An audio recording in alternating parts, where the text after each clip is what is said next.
Assalamualaikum warahmatullahi wabarakatuh.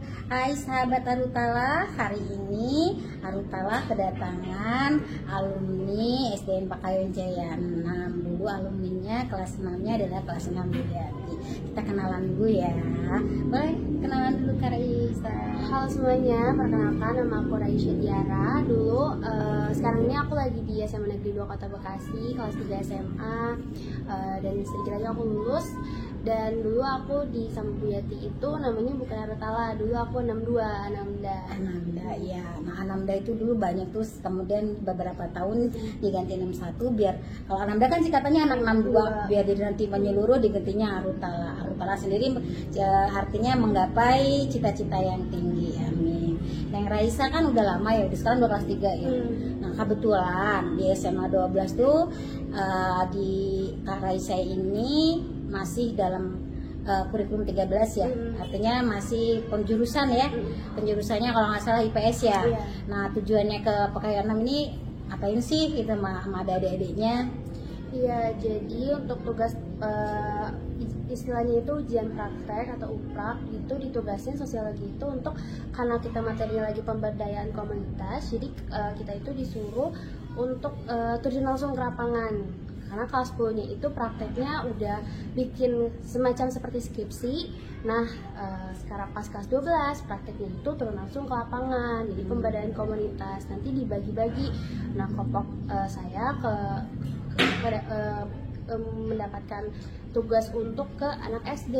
Jadinya berhubungan, inget nih dulunya pernah SD di sini, jadinya minta bantuan sama adik-adik juga buat ikut bantu. Jadi bisa sekalian silaturahmi ya.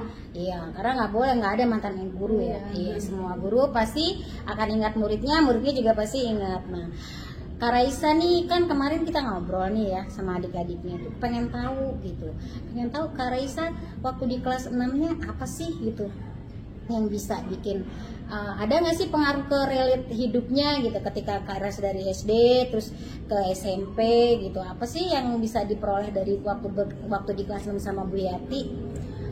Pastinya banyak banget, karena menurut aku ya waktu aku kelas 6 itu Bu Yati itu udah ngajarin cara public speaking. Jadinya pas di SMA akunya nggak gelagapan karena di SMA jujur banyak banget presentasi yang harus biasain kita itu ngomong di depan banyak orang, terus juga dengan kata-kata yang tersusun rapi, nggak asal pilih kata, apalagi dengan kata-kata yang harus menggunakan kata-kata baku, itu udah harus dibiasain dari dulu waktu aku sama Bu Yati.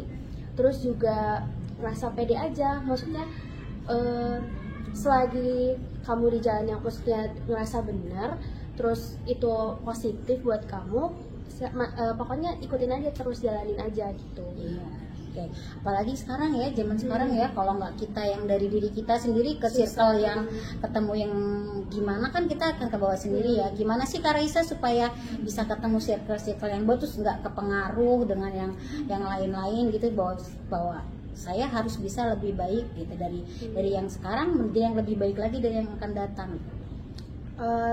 Tentunya waktu dari SMP itu beda banget sama SD, dari mulai circle pertemanan, karena kan nanti berubah lagi kan orangnya baru-baru. Yang paling penting itu dari wadahnya dulu, dari pertemanannya. Kalian tuh harus bisa milih mana temen yang bisa diajak untuk kegiatan positif, mana yang negatif itu harus ditinggali, teman-teman yang bawa pengaruh negatif.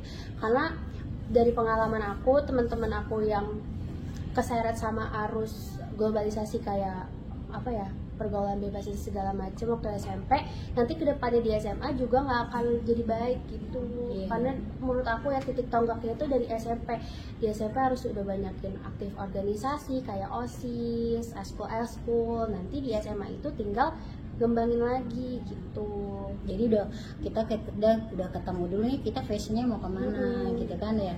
Nah Kak Raisa ini juga dulu waktu di SD-nya belum nampak menonjol apa sih bakat minatnya ya kalau nggak salah, terus kita motivasi, kita gali-gali lagi. Dan yang kagetnya waktu itu, ingat Raisa waktu itu Raisa DM Bu Yati yang bilang, Bu Yati doain aku mau lomba ya, kebetulan ini lomba PSN ya waktu itu gitu, sampai Raisa juga cerita bahwa SMP itu banyak jam kosongnya, gimana sih untuk mengatasi? Ya, mungkin kan banyak guru-guru yang memang harus ada kegiatan di luar ya, yang mungkin ada seminar, ada workshop atau ada rapat yang banyak jam kosong. Itu gimana sih untuk mengatasi jam kosong itu gitu, supaya bisa tetap pelajaran nggak ketinggalan, terus Raisa juga bisa berkembang pesat ya kalau itu ya OSN ya kalau nggak salah ya.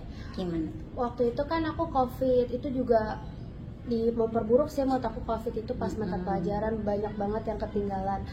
Itu aku ngatasinnya ya kalian harus bagi waktu, cuman jangan terlalu diforsir otak kalian kalau menurut aku. Jadi kalau aku misalnya kalian cari nih waktu terbaik kalian untuk belajar. Nah kalau aku waktu terbaik untuk belajar itu dari jam 7 malam sampai jam 9 malam. Itu waktu terbaik aku, dimana aku di situ mudah banget nih inget materi. Nah kalaupun kalian misalnya ada les segala macem, kalian apa ya, harus les itu sesuai apa yang kalian suka gitu loh. Dan menurut aku ya yang paling penting itu les Inggris, Bu, karena itu dipakai banget buat nanti SMA. Betul, berarti juga karena nanti di UTBK, nanti kalian ikut UTBK ataupun tes TOEFL itu semuanya perlu banget Inggris. Jadi kalau menurut aku Inggris itu tuh harus udah ditanam dari SMP, karena itu nanti perlu banget untuk ke depannya. Betul, karena Bu Yati juga bilang kita cuma 2 sih pegangan, IT dan bahasa Inggris yang sesuai dengan perkembangan zaman. Tapi bukan berarti hal yang lain tidak dipelajari, itu hanya penunjang ya, artinya penunjangnya. Tapi yang lebih menarik ini tadi kita ngobrol ya gitu, ketika waktu SMP Raisa belum ketemu fashion mapel apa nih saya ketika SMA kan ternyata harus masuk jurusan, ya betul lah.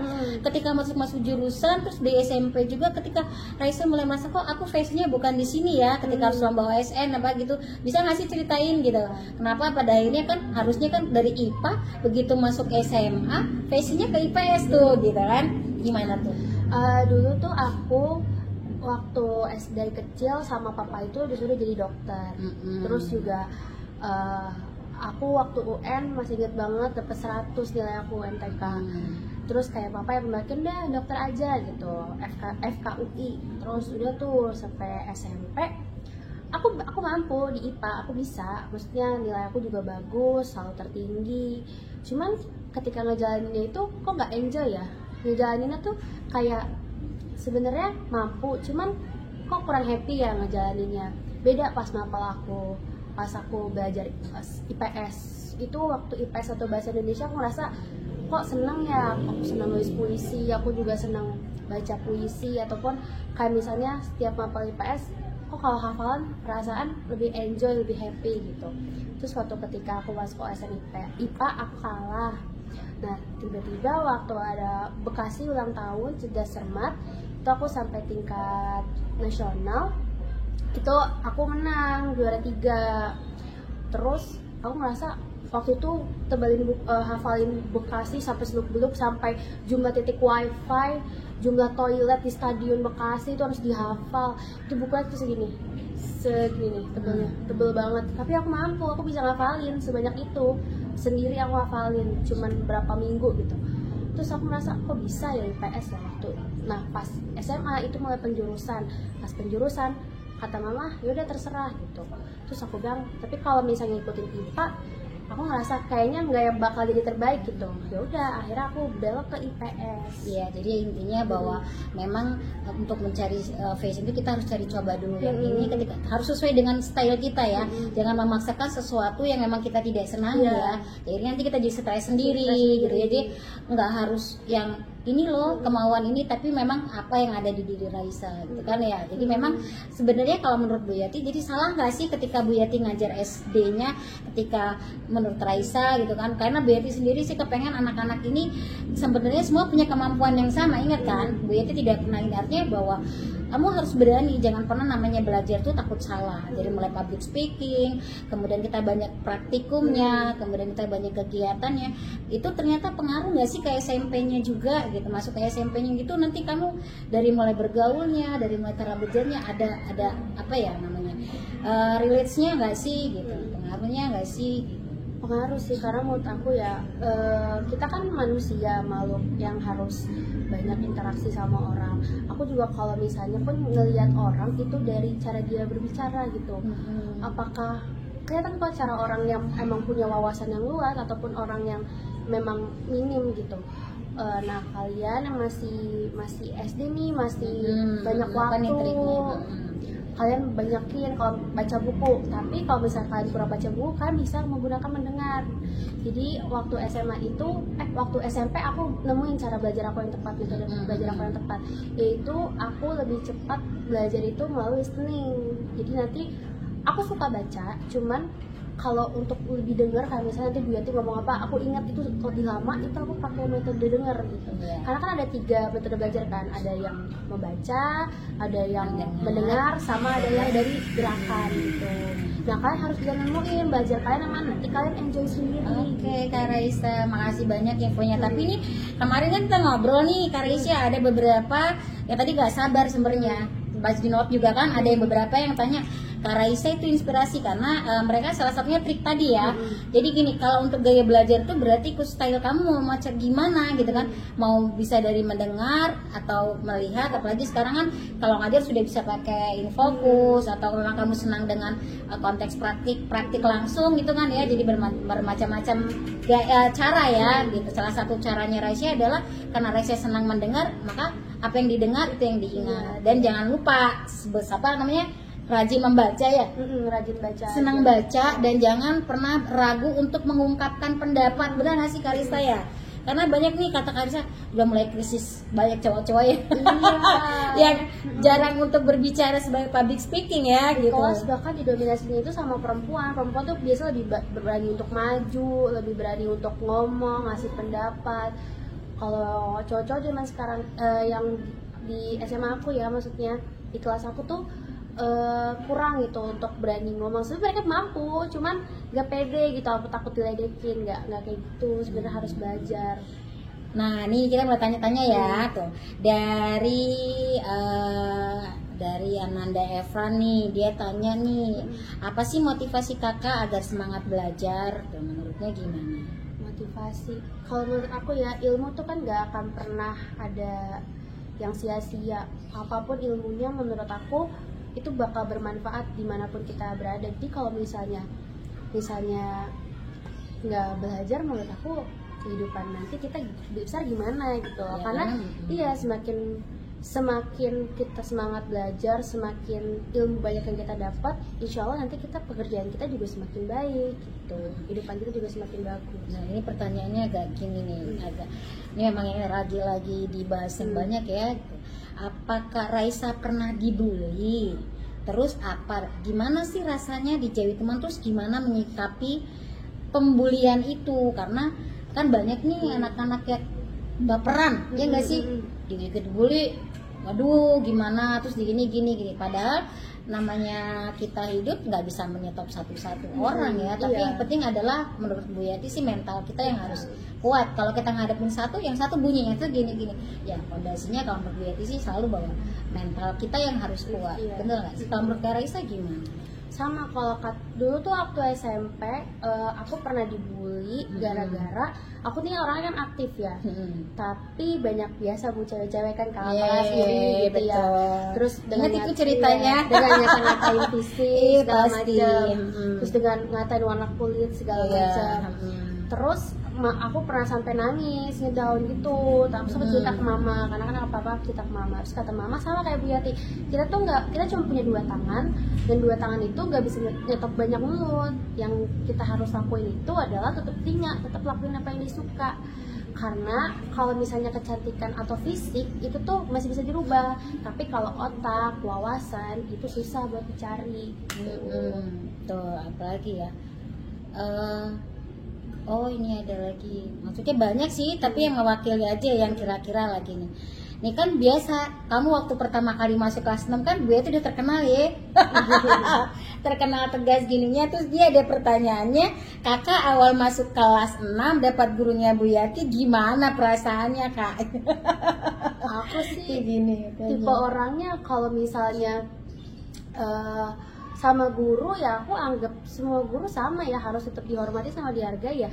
Aku sih maksudnya kalau gimana ya, guru kan yang kita gugu ya, maksudnya mau gimana pun sifat first impression aku sama Bu Yati sih nggak yang gimana sih, maksudnya kalau prinsip aku ya untuk diri aku yakin setiap guru selagi kitanya baik, nurut dan juga ngelakuin apa yang dia mau, maksudnya dalam hal yang baik, insya Allah gurunya juga nggak akan gimana ke kita, selalu nurut aja, karena apapun yang dikeluarin itu ya buat kebaikan juga ujung-ujungnya.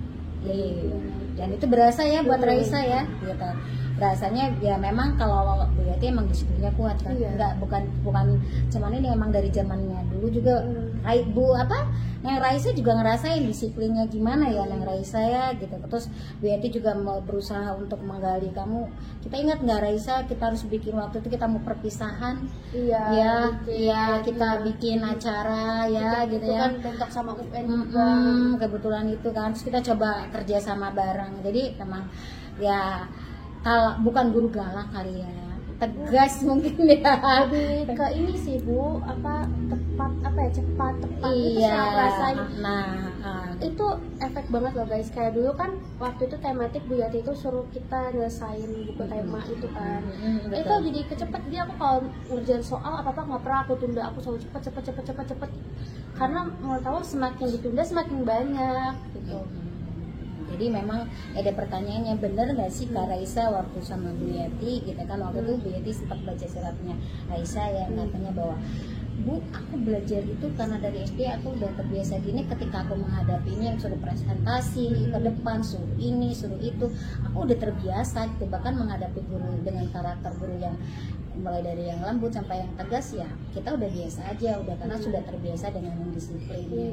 Emang bener nggak sih memang harus dari SD yang bentuk diri kita dulu, jadi biar nanti ke depan itu kitanya jadi lebih enjoy gitu. Iya benar sih dari SD, karena nanti pas SMP itu gurunya lebih banyak macam karakternya, dan setiap mapel itu kan pasti diajarnya sama guru-guru yang berbeda kan. Nah nanti kalian juga ibaratnya harus menyesuaikan karakter dengan guru, kan nanti ada yang guru sukanya seperti ini belajarnya, ada yang kayak gini. Nah itu kalian harus sesuaiin aja, karena bagaimanapun kan kita di sekolah itu kan tujuan itu hanya untuk menuntut ilmu sama nilai yang bagus. Pokoknya intinya sesuaikan saja sama gimana karakter gurunya.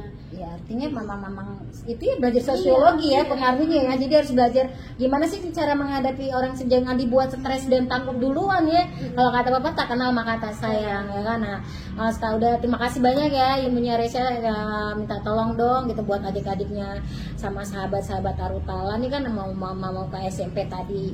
Yang tadi ya kita udah ada tipsnya bahwa belajar itu menurut Raisa harus rajin membaca, jangan malas baca, terus ikuti gayanya belajar, cara belajarnya yang disukai apa, terus face-nya juga jangan memaksakan diri kalau memang tidak nyaman di situ gitu kan. Harus belajar public speakingnya ya dengan baik supaya bisa berbicara di depan orang banyak, karena apalagi dunia sekarang ya.